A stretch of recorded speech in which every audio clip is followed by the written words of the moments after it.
오늘 하나님의 말씀은 민수기 23장 21절 한 절 말씀입니다. 야곱의 허물을 보지 아니하시며 이스라엘의 반역을 보지 아니하시는도다. 여호와 그들의 하나님이 그들과 함께 계시니 왕을 부르는 소리가 그 중에 있도다. 모압 왕은 발람을 데려오기 위해서 600km나 떨어져 있던 곳에 세 번이나 그의 사신들, 그의 신하들을 보낼 정도로 삼고초려했습니다. 온갖 정성으로 그를 데려오기 위해서 노력했고 그의 노력대로 발람은 모압으로 왔습니다. 모압 왕은 발람을 보자마자 내가 너에게 부귀영화를 줄 수 있지 않은가 온갖 가문이설로 그를 극진히 대접합니다. 모압 왕의 말은 사실은 마귀의 전략 전술과 정확하게 일치합니다. 온갖 가문이설로 우리를 유혹하기도 하고 때로는 우리를 협박하기도 하는 것이 마귀입니다. 우리에게 부귀영화를 줄 수 있다라고 우리의 마음을 유혹을 합니다. 때로는 우리가 하나님께 속하지 않았고 여전히 우리가 마귀와 어두움에 속해 있다고 거짓으로 우리를 고소하고 우리의 마음을 무너뜨립니다. 그러기에 입을 열어서 나는 예수님께 속했다고, 나는 하나님께 속했다고, 마귀는 우리와 전혀 상관이 없다라며 입을 열어서 실제적으로 예수님의 이름의 권세로 마귀를 물리쳐야만 하는 겁니다. 너는 나와 상관이 없다. 사탄아, 너는 나의 자녀와 상관없다. 사탄아, 너는 우리 교회와 상관이 없다.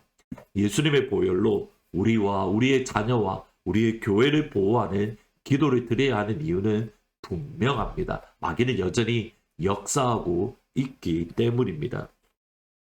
하지만 이러한 모압 왕의 모습에도 불구하고 하나님은 이미 발람에게 역사하셨습니다. 나귀를 통해서 이미 발람에게 하나님이 주시는 말씀만 선포해야 된다. 분명한 명령을 받았기에 하나님의 말씀만을 전했습니다. 그리고 그에게 임했던 첫 번째 하나님의 말씀이 민수기 23장 8절 말씀입니다. 하나님이 저주하지 않으신 자를 내가 어찌 저주하며 여호와께서 꾸짖지 않으신 자를 내가 어찌 꾸짖으랴.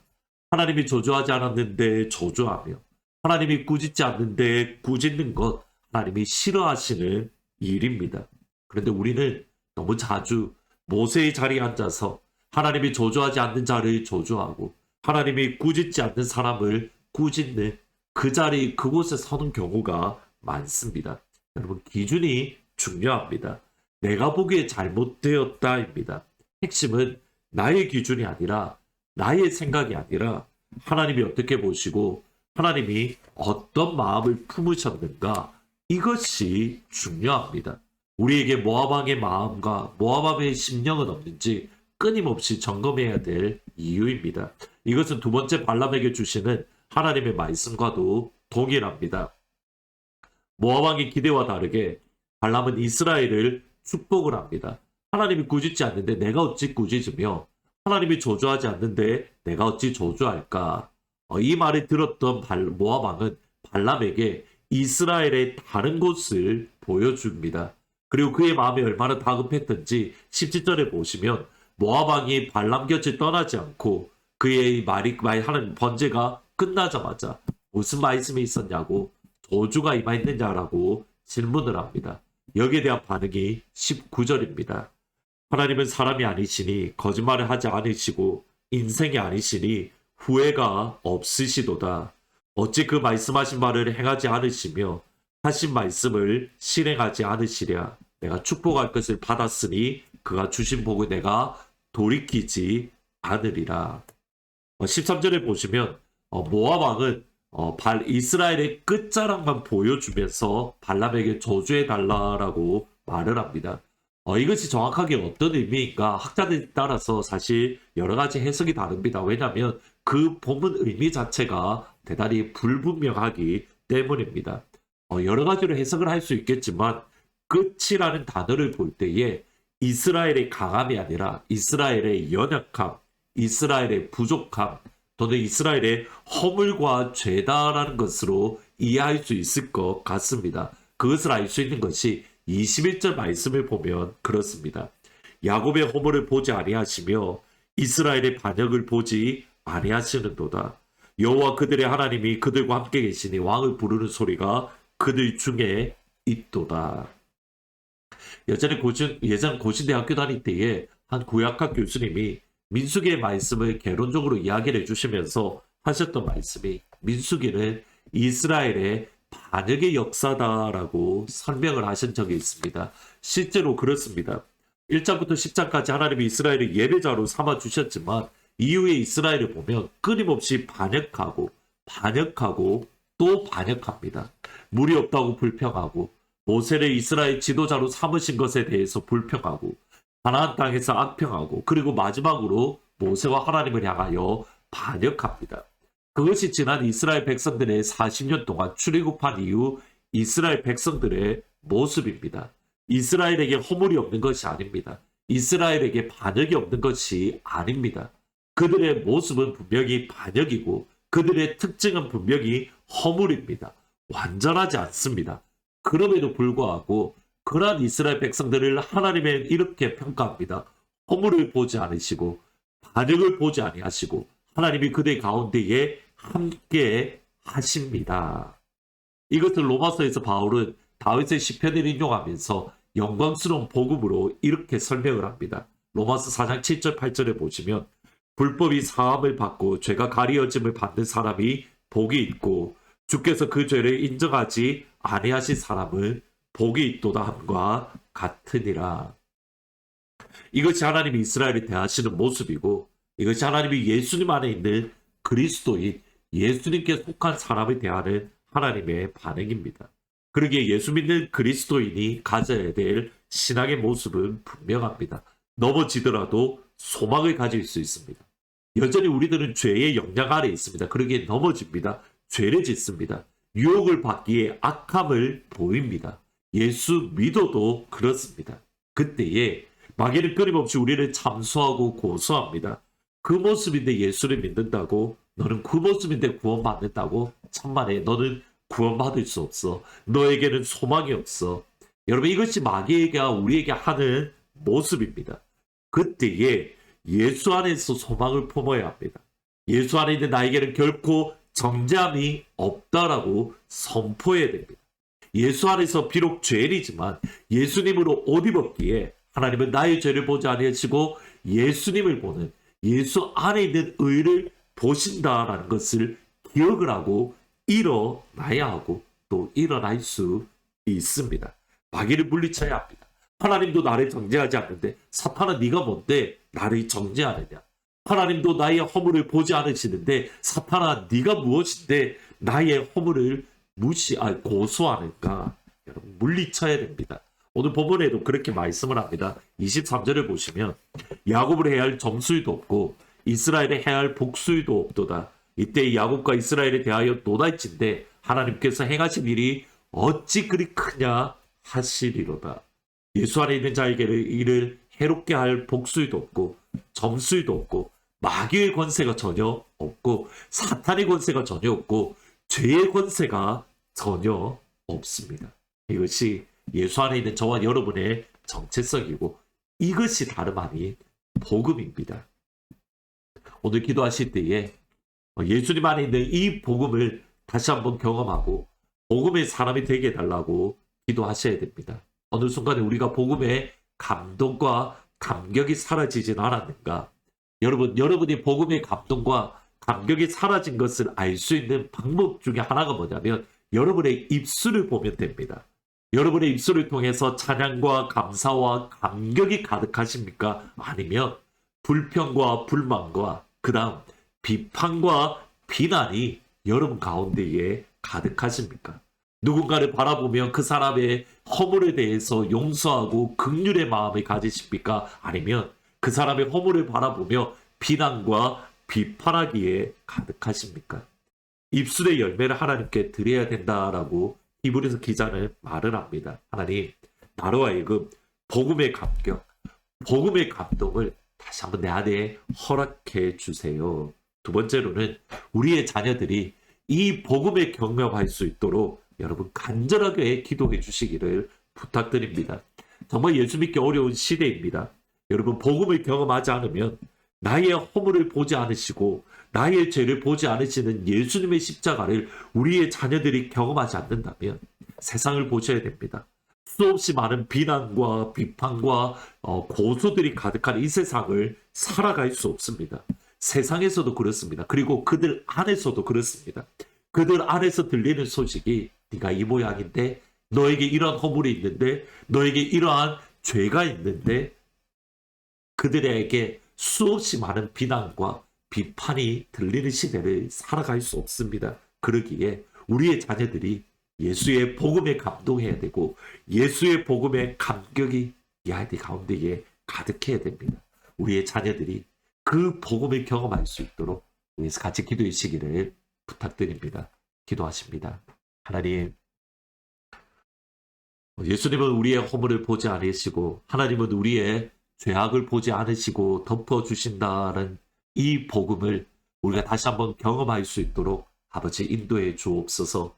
하나님, 우리가 복음을 경험했다는 것을 알 수 있는 것이 과연 이 복음 때문에 우리가 감동하고 감격하며 우리가 찬양과 영광을 돌리고 있을까, 아니면 우리의 입술로 비난과 비판과 불평과 원망이 가득한가. 하나님, 우리의 입술을 다시 한번 점검을 하고, 하나님, 우리가 다시 한번 복음의 깊은 은혜에 들어갈 수 있도록 복음의 감격이 우리 안에 다시 한번 회복되어지고 다시 한번 일어날 수 있도록 아버지 은혜 베풀어 주옵소서. 모든 하늘문 가족들 가운데에 넘어지더라도 다시 한번 일어나게 하시고, 쓰러졌더라도 허물을 보지 않는 하나님 때문에 다시 한번 승리할 수 있도록 복음의 감격을 허락하여 주옵소서. 우리의 자녀들을 기억하시고 은혜를 베풀어 주옵소서. 하나님, 세상 가운데 수없이 많은 비난과 비판의 소리가 있습니다. 그들 안에서조차도, 그들의 마음에서조차도 비난과 비판의 소리가 들립니다. 그때에 하나님의 음성을 듣게 하시고 허물을 보지 아니하시는 그 복음의 감격이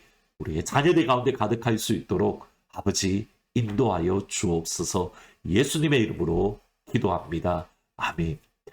복음의 감동과 감격이 가득한, 허물을 보지 않는 그 복음을 경험할 수 있는 하나님의 가족이 되시기를 주의 이름으로 축복합니다. 내일은 10시에 넬버스 파크에서 EM과 KM 동시에 같이 연합 야유 예배를 드립니다. 여러분, 이 시간을 통해서 많은 이들이 은혜를 받고 또 교제를 나눌 수 있는, 지금까지 나오지 않았던 성도님들이 함께 나와서 함께 예배드리고 또 찬양할 수 있는 그런 시간들이 될 수 있기를 진심으로 부탁드립니다. 내일 10시에 넬버스 파크에서 찾아뵙도록 하겠습니다.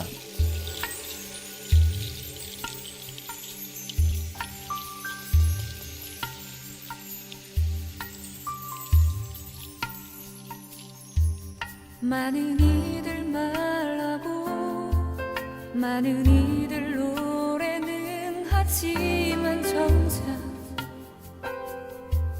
가진 않는 길, 두려운 생각보다 많이 힘들고 험한 길보단 그저 말로만 가려기에 점점 멀어져만 가네.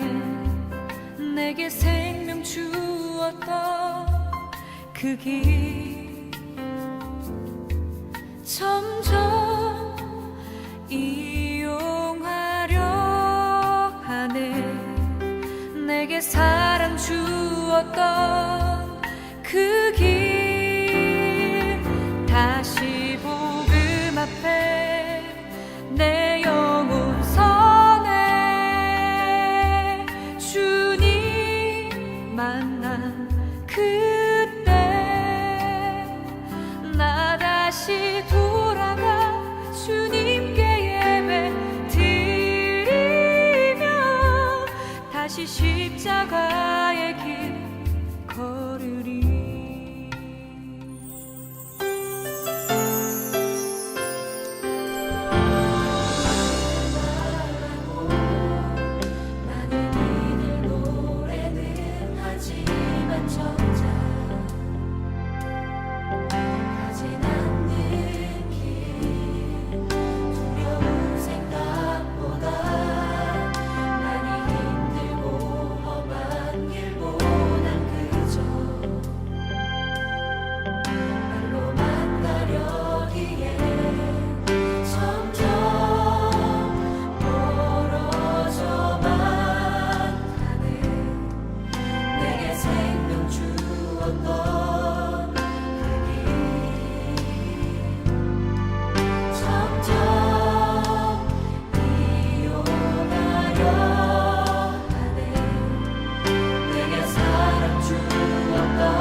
길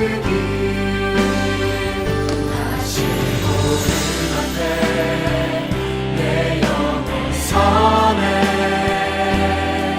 주님 만난 그때 나 다시 돌아가 주님께 예배 드리며 다시 십자가의 길 걸으리 점점 멀어져만 내게 생명 주었던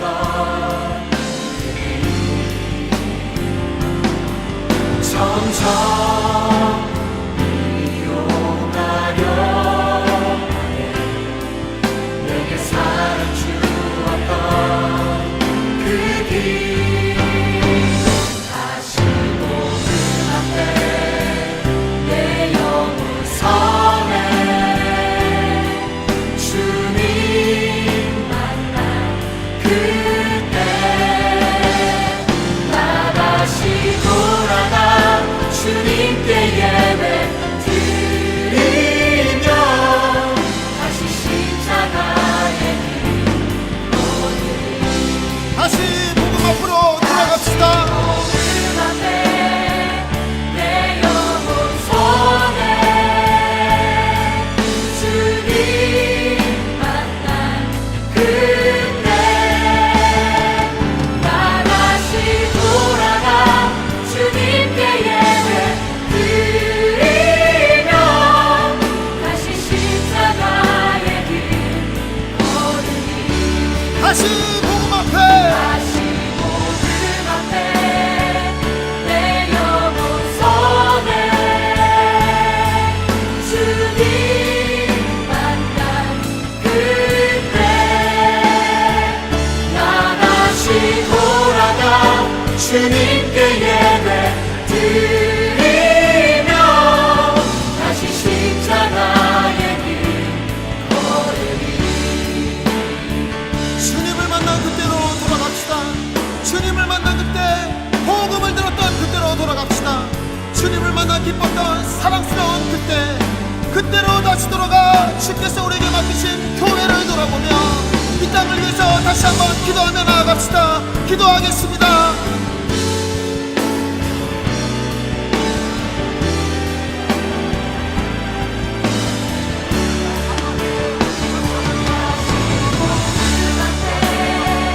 내 영혼 서네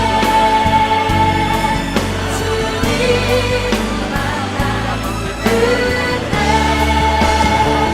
나 다시 돌아가 주님께 예배 드리며 다시 십자가의 길 걸으리 다시 복음 앞에 내 영혼 서네